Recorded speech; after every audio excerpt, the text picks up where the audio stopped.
I should mention about these two gentlemen here on the right and on the left. John Mosca joined the band in 1975, and I think you are the longest running member now, aren't you? Except for Bob, yeah. Yeah, well. He didn't say, And he's a born New Yorker, and was just 25 years old when he joined. And Doug Purviance is just a wee bit younger, and he joined in 78. He came to New York in 77, originally from Baltimore. And he too was 25 when he joined. And you came in just near the end of Thad's run, right? Mm-hmm. Yeah. It was during the last tour that Thad did with the band before he went to Denmark. And that was an interesting time, that tour. I don't know if we're going to jump right to that, but...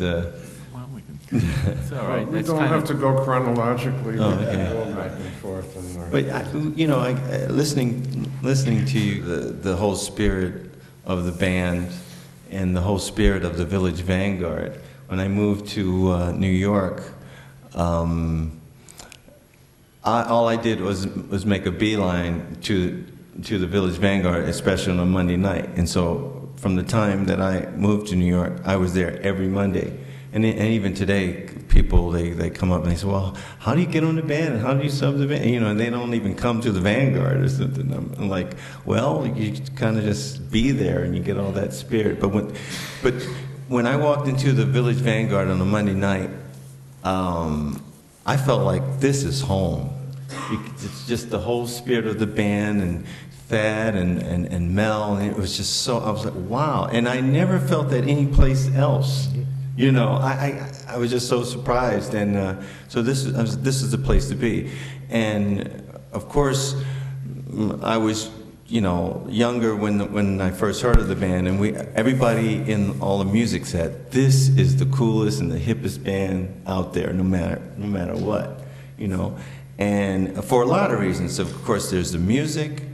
And of course, like Bob mentioned about the genius of all the players and the leaders, but then also there was it was a racially mixed band, and it was just in the late '60s. It was just so cool, and that's what I was feeling at this moment. Just wonderful history.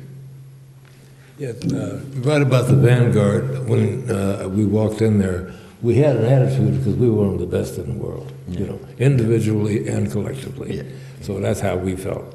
But you walk in, and we were there almost as early as the plumbing, So somebody come into the club and say, "Oh, welcome," because we're part of the paint and the furnishing,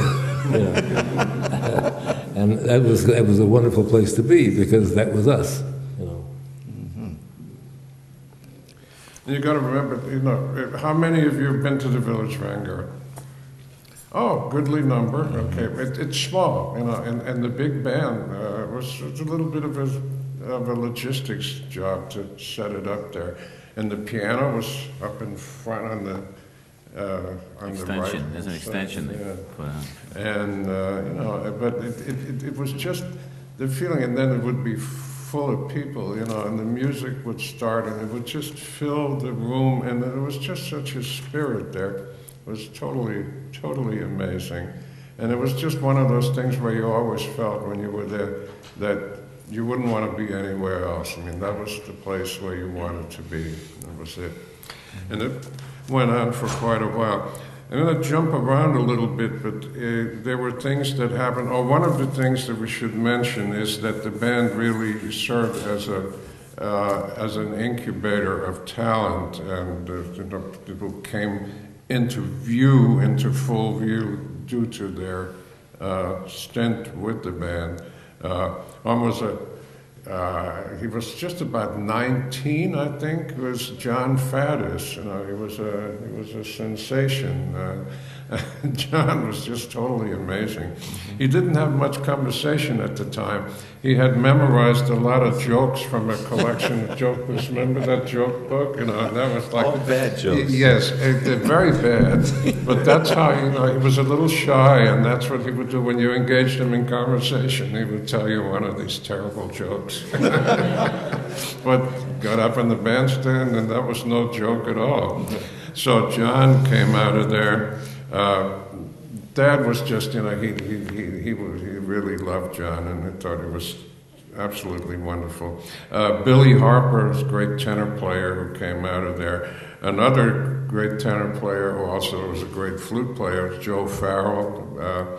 Eddie Daniels, another one, played mostly tenor in the band, but also great clarinet. The Bridgewater Brothers, and I don't know whatever happened to Garnet Brown. Garnet Brown, he also wrote some. There was one really great chart that he wrote for. Like a Feeling. That's it. Yeah. And by the way, we didn't mention one of Bob's things, which was called Samba con Getchu. It was Jerome Richardson was turned over his shoulder. If and you don't watch out. Yeah. It was our night Number 32. And there was, you know, Dad's things, Don't Get Sassy, and Mean What You Say, which was a beautiful number. And then, of course, Child is Born, which is a classic that came out of that band. And two beautiful arrangements by Bob that had to do with willows. One was Fats Waller's Willow Tree, and I don't know where you found it, because that's not one of Fats's well-known pieces. Gil Evans wrote one for Cannonball. That's right. I gotta have that. And the other was Willow Weep for Me. And we mentioned ABC Blues, and then, of course, St. Louis Blues. And I should have started this whole thing by congratulating the fellows on the Grammy. They won a Grammy for the latest CD.